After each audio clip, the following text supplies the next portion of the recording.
Mateo Rivera estaba de pie en el centro del taller de Apex Racing Development, en un polígono industrial a las afueras de Valencia, con una caja de cartón en una mano y la otra mano sobre el hombro de su hija de 6 años, que apretaba contra el pecho un osito de peluche con una oreja gastada. La nina se llamaba Clara y no entendía qué estaba pasando, pero entendía que algo malo le ocurría a su padre, porque su padre tenía esa cara que ella había aprendido a reconocer en los últimos 4 años, la cara que ponía cuando llegaban las facturas a fin de mes y no sabía si iba a poder pagar el alquiler. Frente a Mateo, con un iPad en la mano y la actitud de un hombre que disfruta del momento, estaba Adrian Castell, el nuevo CEO que la empresa había contratado 2 meses antes, un tipo de 40 años con un traje azul marino, el pelo peinado hacia atrás y la sonrisa de quien acaba de ganar una partida que nadie sabía que estaba jugando.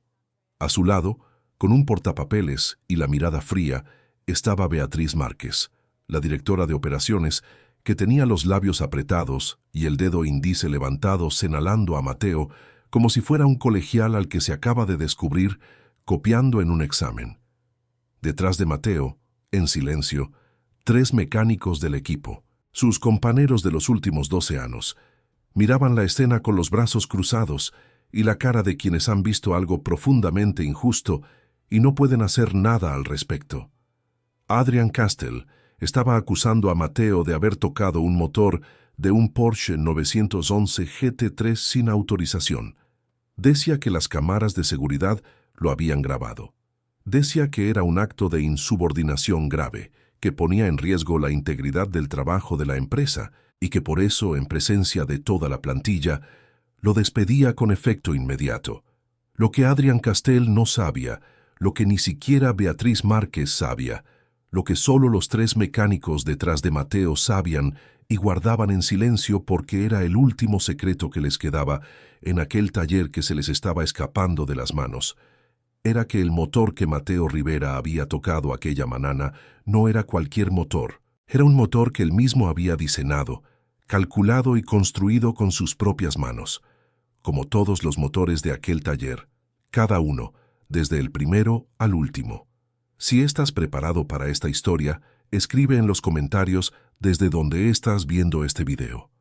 Mateo Rivera tenía 38 años y había llegado a Apex Racing Development cuando todavía se llamaba Talleres Rivera, un nombre que en la fachada hoy ya no estaba, porque hacía 2 años, los inversores que habían entrado en la empresa habían decidido que Apex Racing Development sonaba más internacional, más moderno, más sexy para los catálogos comerciales. El que se había opuesto al cambio de nombre era un anciano llamado don Joaquín Rivera, padre de Mateo, fundador del taller en 1978, mecánico de coches de competición durante 40 años, una leyenda en el mundo del automovilismo español que había preparado motores para pilotos del Rally Dakar, del Campeonato de España de Turismos, y que había tenido entre sus clientes a media docena de los rostros más conocidos del motor en España. Don Joaquín había tenido un infarto 3 años antes.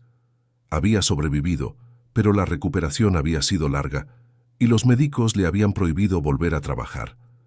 Mateo, su único hijo, había tomado el relevo.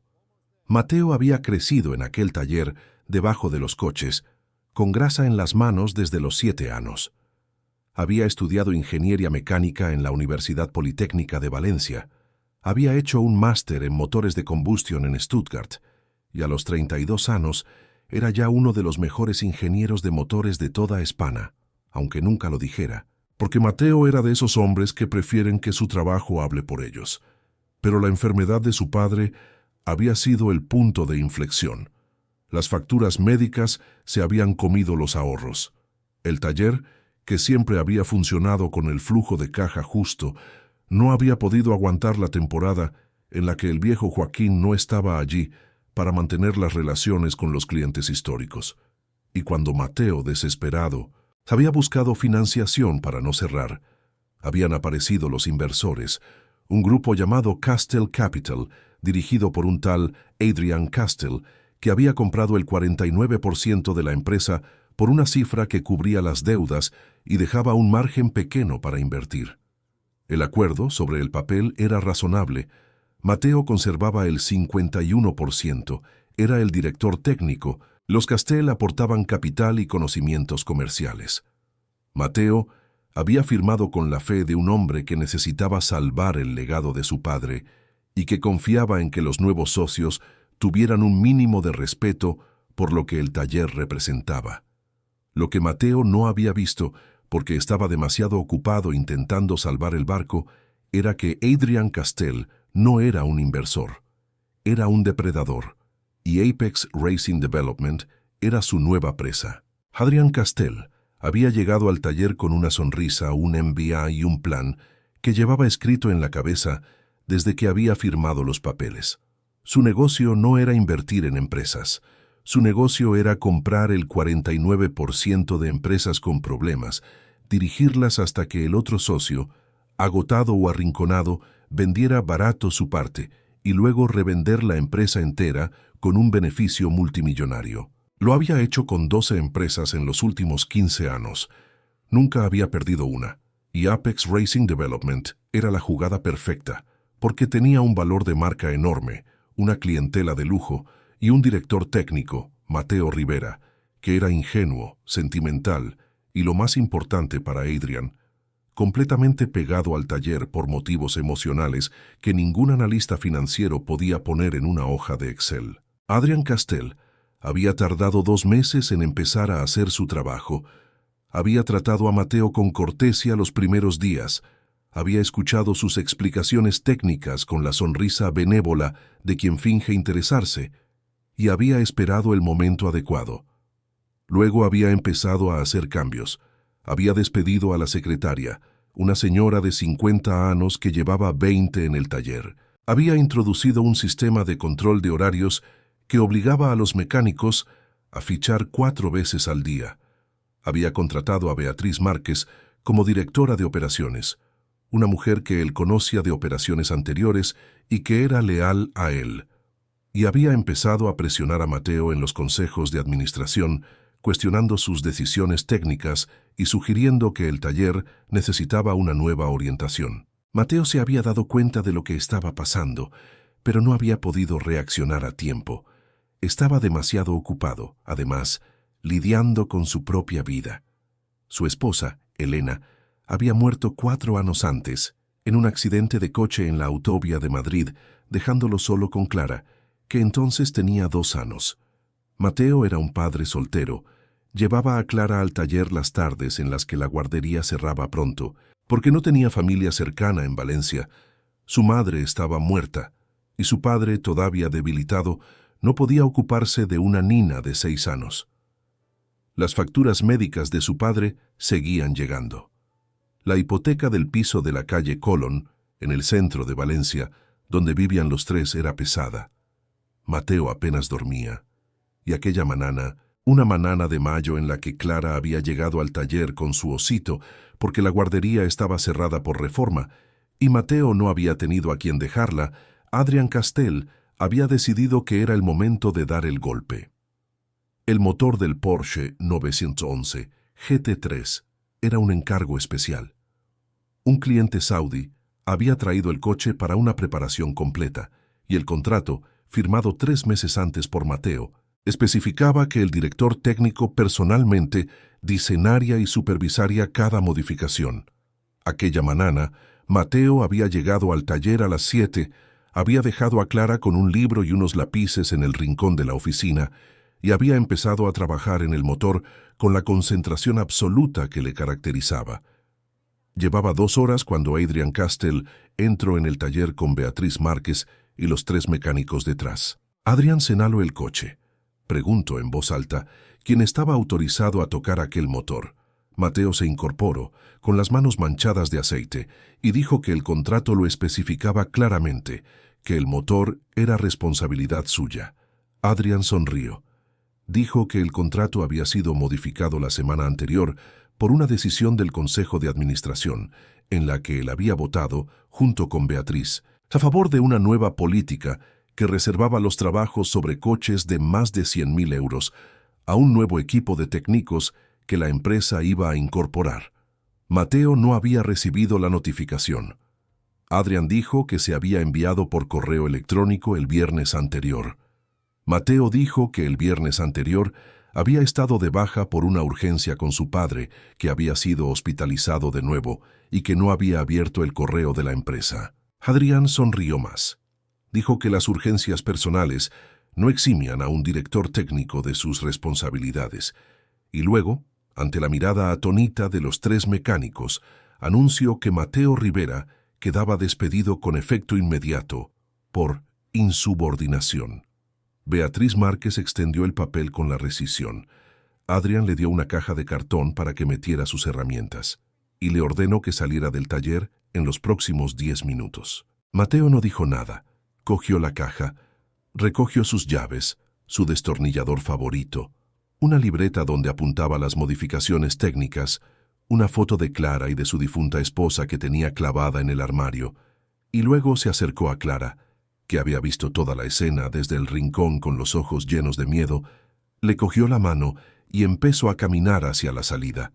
Y entonces uno de los tres mecánicos, el más viejo, un hombre llamado Pepe Aznar que llevaba en el taller desde 1985 y que había visto crecer a Mateo desde que era un niño de 7 años con grasa en la cara, dijo en voz alta una frase que cambió el aire del taller.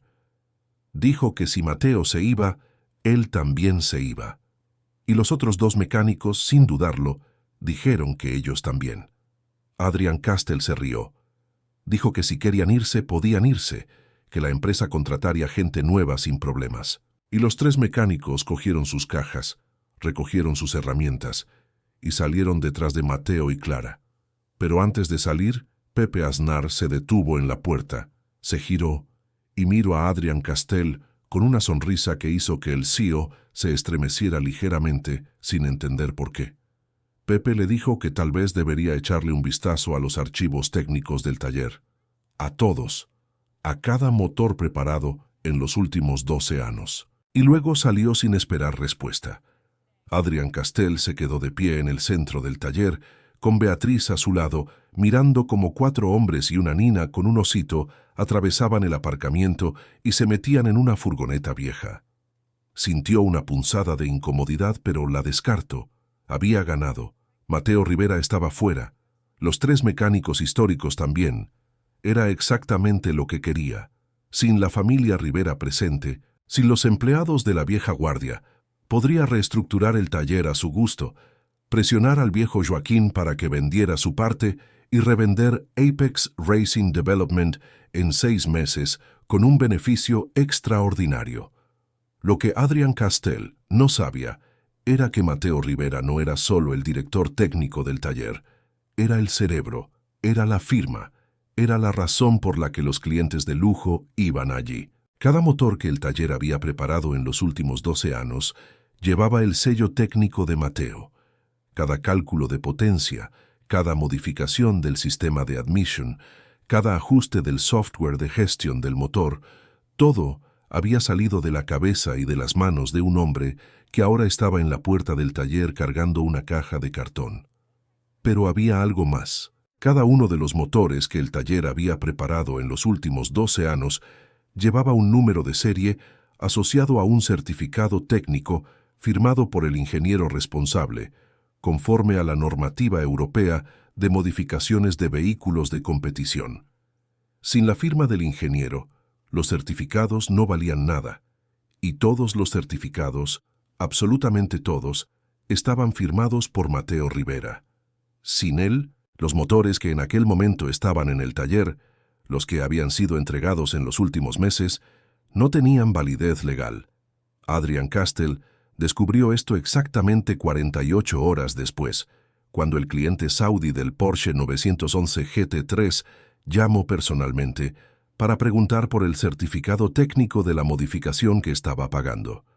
Y Beatriz Márquez, que en 48 horas había descubierto el problema y no había conseguido contactar con Mateo, palideció frente al iPad y le explicó al cliente, con la voz temblando, que habría un retraso.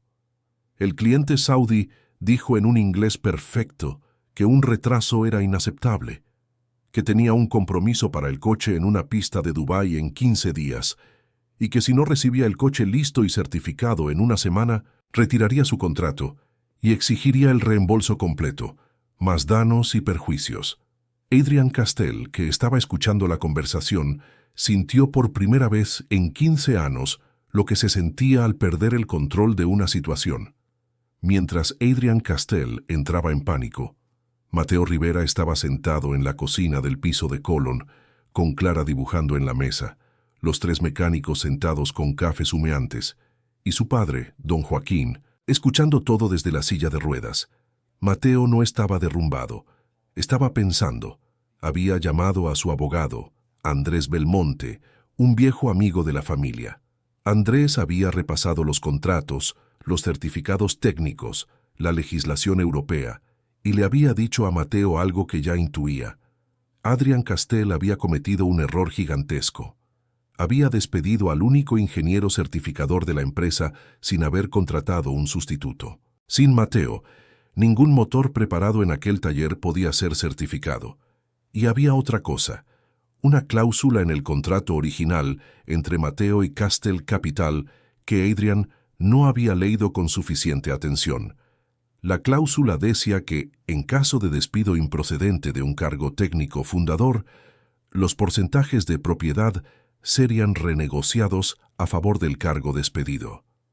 Era una cláusula de protección que el abogado de Mateo, Andrés Belmonte, le había añadido al contrato hacia 2 años, y que Adrian, en su prisa por cerrar el trato, no había hecho eliminar. En resumen, Mateo no solo no estaba despedido sin recursos, sino que tenía una posición legal más fuerte de la que tenía antes del despido. Don Joaquín, desde su silla de ruedas, sonrió. Dijo con la voz débil pero firme de un viejo que ha visto muchas cosas, que Adrian Castell había subestimado 2 cosas. La primera, que un taller no es un edificio, sino las personas que lo han construido durante décadas. La segunda, que cuando un hombre como Mateo Rivera se levanta cada mañana para trabajar, no lo hace por dinero, sino por algo mucho más peligroso para gente como Castell. Lo hace por dignidad. Y la dignidad, dijo don Joaquín, no se puede comprar ni vender, pero se puede defender. 2 meses después, en aquel mismo polígono industrial a las afueras de Valencia, en un local nuevo a 200 metros de Apex Racing Development, abrió un taller pequeño pero impecable, con un cartel en la fachada que decía simplemente Talleres Rivera. El nombre que don Joaquín había puesto en 1978, el nombre que Adrian Castell había querido borrar. Pepe Aznar y los otros 2 mecánicos históricos trabajaban con Mateo, la secretaria de 50 años que Adrian había despedido también. Y Clara, que iba al colegio por la mañana, llegaba al taller a las 4 de la tarde y hacía los deberes en una mesa pequeña que Mateo le había puesto en la oficina, con un dibujo del osito pegado en la pared. Apex Racing Development había perdido 6 clientes en 2 meses. El cliente saudí había retirado su contrato, había exigido el reembolso y había ido directamente al nuevo taller de Mateo a encargar la preparación del Porsche, porque sabía, como sabían todos los clientes serios del sector, que la persona detrás del nombre no era el CEO con traje azul, sino el ingeniero con grasa en las manos. Otros 4 clientes habían seguido al saudí. Los demás habían roto su silencio públicamente cuando se filtró a la prensa especializada que Adrian Castell había despedido al fundador y director técnico. Las redes sociales del sector del motor en España habían ardido durante una semana. Adrian Castell, viéndose acorralado, había intentado negociar. Había llamado a Mateo. Le había ofrecido recontratarlo con un salario muy alto. Mateo había escuchado en silencio. Le había dado las gracias por la llamada y le había colgado sin decir sí o no. La respuesta llegó por escrito 3 días después, a través de Andrés Belmonte. Mateo Rivera ofrecía comprar la totalidad de Apex Racing Development a Castell Capital, por un precio considerablemente inferior al que el grupo había invertido. Adrian Castell, con 6 clientes menos y la prensa del sector hablando contra él, no tuvo otra opción que aceptar. 5 años después. Mateo Rivera tenía 43 años.